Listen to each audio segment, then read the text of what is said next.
Once I joined Youth Leaders, I learned like how much I appreciate like helping my community. I was the first chef to ever win both the Pinnacle and the People's Choice Award. How many officers are on patrol at one time, and does it vary by shift? And does this impact response times to calls? Okay, great question. Our upcoming event is called Pop-Up Paint Night. This is a relatively new little event that we are doing. This is going to be our second one. You're watching Show Me Menifee.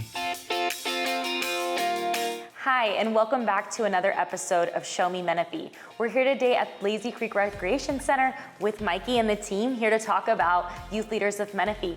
Mikey, can you introduce everyone for us? Yeah, so today we have our president and vice president of the Youth Leaders of Menifee for the 2024-2025 school year. We have Alessandra here, who is our president, and then we have Naomi, who is our vice president this year, and then we have our other staff liaison for Youth Leaders of Menifee, Letty.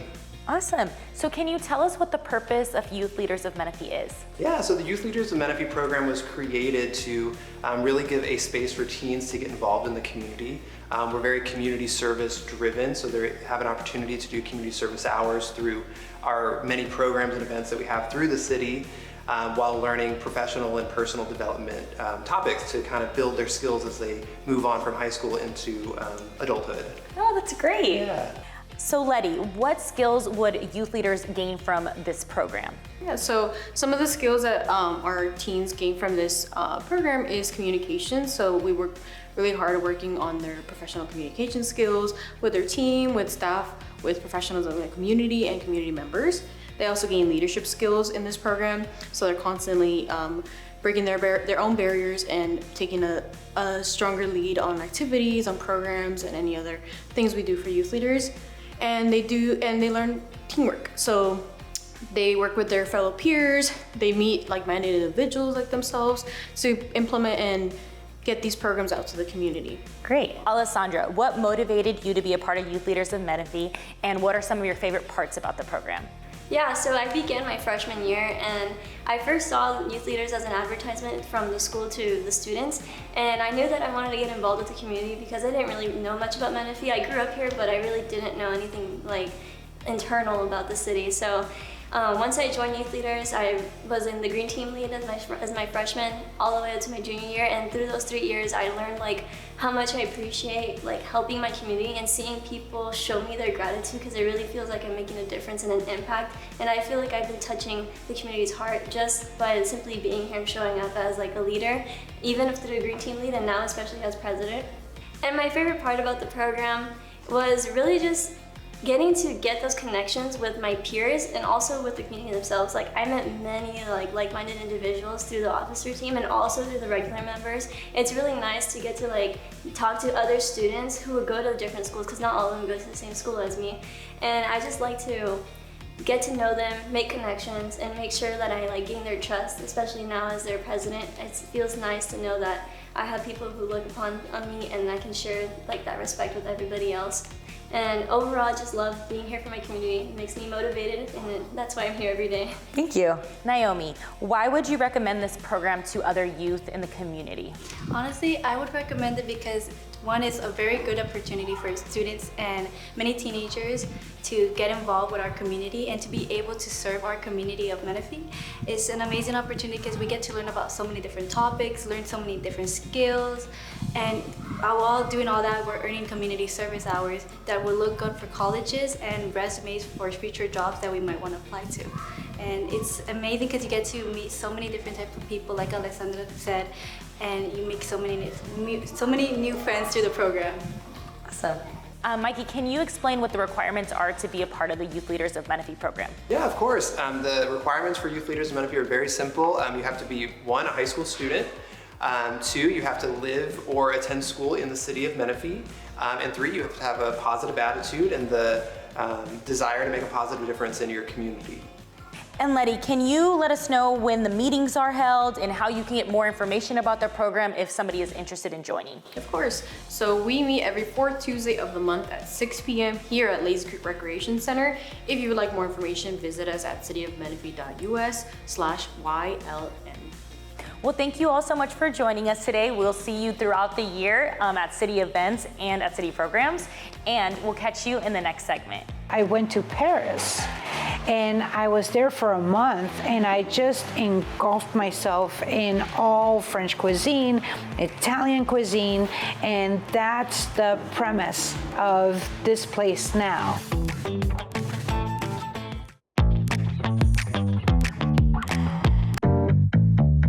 Hi Menifee, welcome back for another segment of Explore Menifee. Today we're here with Pinnacle Award-winning chef Rosie. Hi Chef Rosie, can you tell us a little bit about where your passion for food began? Oh my gosh, I remember being as young as 5 years old cooking for my brother. And that memory came to me, and I couldn't believe that I used to just, cook breakfast for him, and we were latchkey kids. And then I looked forward for my family to come over, and immediately I would cook for my uncles and whatever we had in the refrigerator. So it has been with me since I was a child. So we understand your culinary expertise has won you many prestigious awards. Can you go into depth about those awards and what have you've received?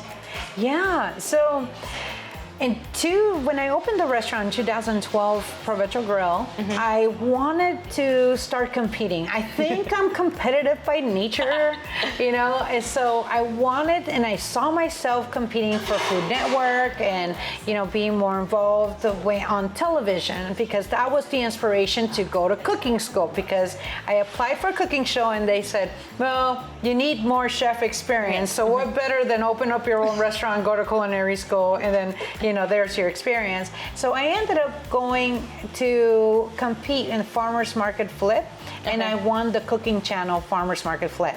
And then I competed with the Food Network for a variety of shows, and I do their prototypes. So I go and compete, they take the material, they send it off to the executive teams, and they choose whether or not they're going to make the show. For example, Tabitha Brown's Complete Plated, that's one of the shows that I competed behind the scenes, and it became, part of the television network.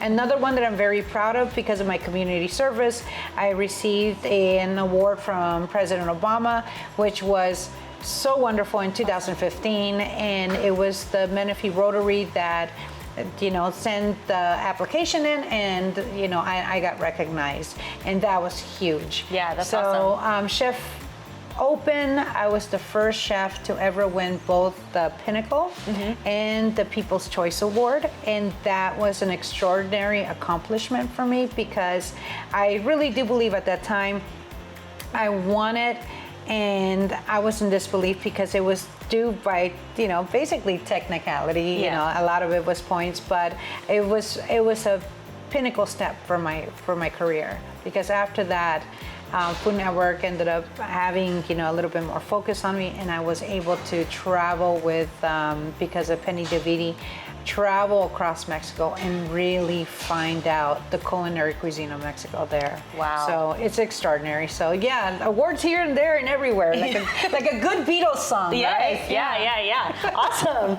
So after experiencing all that, going to Mexico, what are some of your favorite cuisines to cook?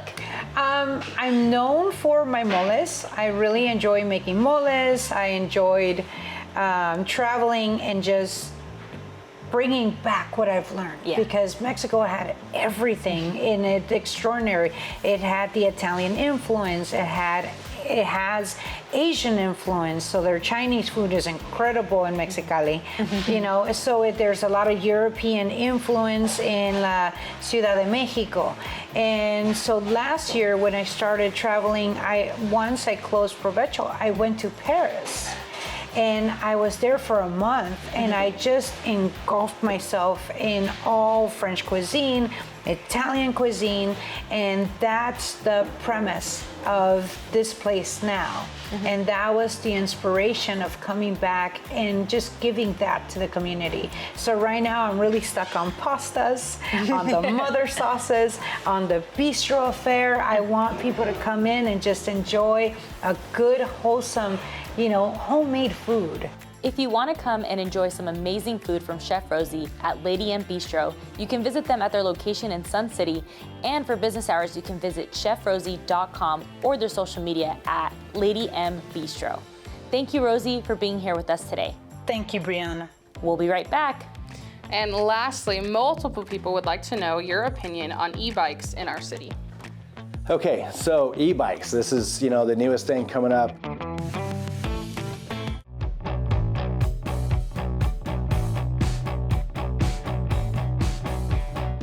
Welcome to another edition of Chief Chats. I'm Chase Coburn, the Community Engagement Specialist with the Menifee Police Department, here with Chief Carr to answer some of the questions you guys submitted to us on social media. Are you ready to jump in? I'm ready. All right, we'll kick it off with an easy one sent to us by Becky on Instagram. What is your favorite coffee order? Oh, that's an easy one. I'm all about the Americano with a little splash of coconut milk. Oh, coconut milk, huh? Yeah. All yeah. right. All right, this next one was submitted to us by Justin. Is there currently a hiring bonus for laterals to come to Menifee?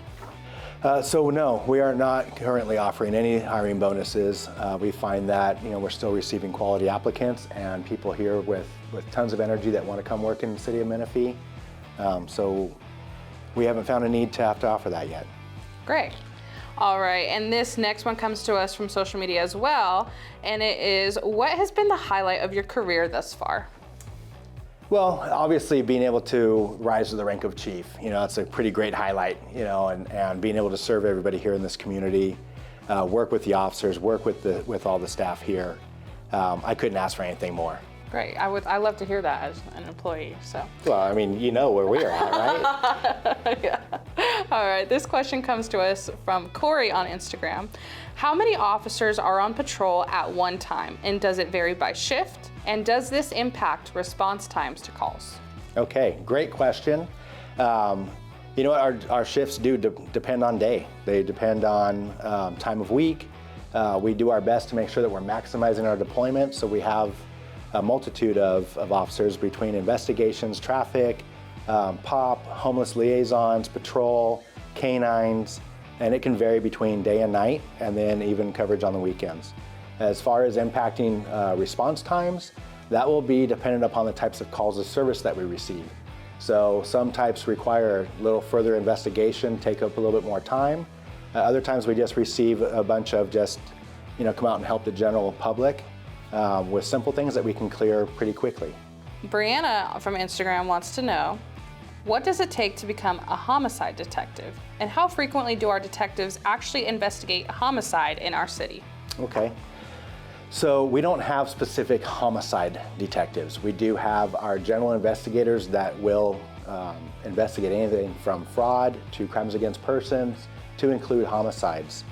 And in order to become a homicide investigator, it's just a lot of schooling, a lot of education, a lot of tenacity and drive by yourself. And then, just working with your group collectively to be successful.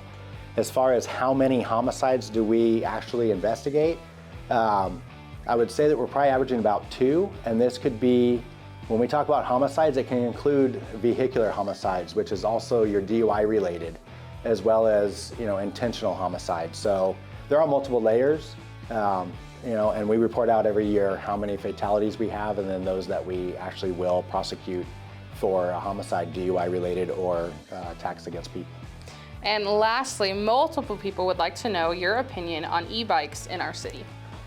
Okay, so e-bikes, this is the newest thing coming up over the past few years. E-bikes create a whole nother level of safety concerns for us, as it's no longer driven just by the individual, but now energy driven, right? They travel faster, 15 to 25 miles an hour. Your operators aren't necessarily looking at it as a vehicle, which it is. So headlights at night, that some of the dangers that we see are crossing intersections. The e-bikes will cross rapidly with no headlighting on them, and vehicles don't see them, and so you end up with a collision. And then they're not meant for multi-passenger, yet we see people using them as multi-passenger vehicles. Strongly discourage that. I would say that when you're evaluating the purchase of an e-bike or the use of an e-bike, please make sure you're wearing a helmet. Please make sure you're abiding by all traffic safety laws and that you do so responsibly. Well, great. That about covers all the questions I have. Thank you so much. Well, thank you. Thanks for watching this episode of Chief Chats. We will see you in the next chat. Well, what inspiration do you have for art? Oh, my biggest inspiration for art is nature.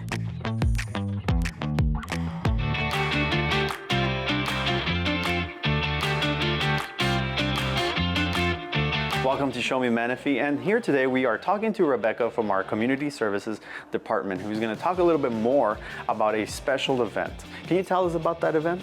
Yes, so our upcoming event is called Pop-Up Paint Night, and that's going to be September 20th from 5:30 p.m. to 7:30 p.m. So this is a relatively new little event that we are doing. This is going to be our second one.